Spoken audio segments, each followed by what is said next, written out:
Are you tired of seeing your investment dreams clash with market realities? I'm here to unveil to you the secret weapon that's gonna save you the frustration and unmet expectations. Let's talk about the game-changing power of market and feasibility studies in the Kenyan property market. My name is Lucy, and welcome to another Tip Tuesday, where I want to showcase to you the power of doing a market and feasibility study before you commit your funds into any real estate investment.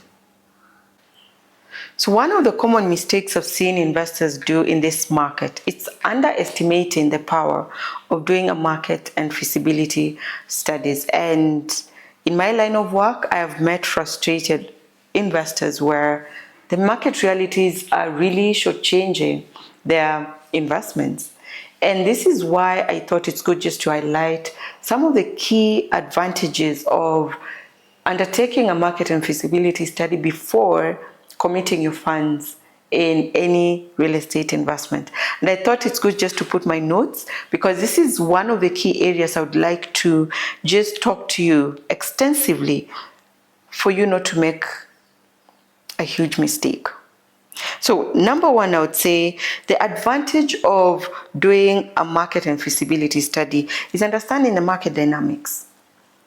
We all have ideas in our minds, and unless we go to the market and get to know what the market is expecting at that particular time, you might end up filling in a gap that is already competitive enough. And the essence of just understanding market dynamics is through the principle of knowing that real estate operates on the forces of supply and demand. And this just helps you into my tip number 2, identifying a gap or an opportunity, and also the risks. So anytime you're going into any investment, you're well informed what kind of an opportunity is there for you, and also the risks, and deploy mitigation measures for yourself. It's quite interesting. Times I meet people, you've just gone out, done a whole block of apartments, and in terms of the accommodation, you never took time to understand, in terms of that market, what dynamics should help you know if I'm doing a residential market, should I do a 2-bedroom or a 1-bedroom? What a market study does for you, it's ensuring that you provide what is needed for a particular location, and also assessing the demand factors. And anyone who has gone through the mentorship program, we've extensively learned on how you can go into the market and how you assess market dynamics to help you advise your clients accordingly. Now, another one, I would say, the market and feasibility sections, before you complete a task, you find yourself doing what you call financial projections. This is where, through the market data that you've collected, you're able to know the returns from your investment. And there's no better way of an investor getting into an investment knowing the numbers. And this gives you a bit of confidence knowing that this is going to work for me. And the risks involved, with the professionals you've hired, they can help you navigate the mitigation measures of these risks that are going to be identified during the market and feasibility phase of things. Now, I would also go into looking at the element of funding. Anytime you go to a bank, the bank will ask for you the basis. Why do you think your investment is lucrative? Well, how do the numbers portray themselves?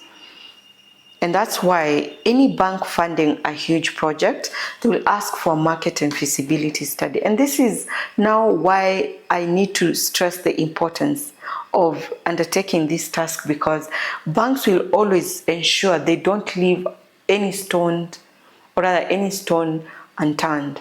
And this is just to ensure they lower, or rather the risks that are going to be identified can be mitigated or can be thought through on how those mitigation measures should be achieved. So with that said, I would say the other thing for you to ensure whether you have professionals or not, how do you conduct an effective market and feasibility study? I'll share this segment because as a client, as much as you're hiring professionals, you need to also ask, how did you get to this? How did you go about the process? Okay? It's not just about doing the reporting. You're, for heaven's sake, putting huge sums of money into a project. So you need to ensure that people have taken the necessary measures to give you a good report that can safeguard future risks and can also help you reap the investment benefits that have been highlighted in the report. So one, I would say, hire good professionals. Conduct due diligence on your professionals. Are they conversant with this field? Do they understand real estate numbers? Do they understand how to analyze markets? I would say that's one. If you need to contact other people within your network to know if these people are, good professionals in this kind of expertise, I would say go for it. And this is just to ensure that they give you accurate and reliable data. Even if they get data, they understand how to analyze such data to provide informed decision making. Then also, as an investor and you have professionals, make sure that they use multiple data sources where there is primary data, secondary data, like zoning information, that's secondary data that is already there.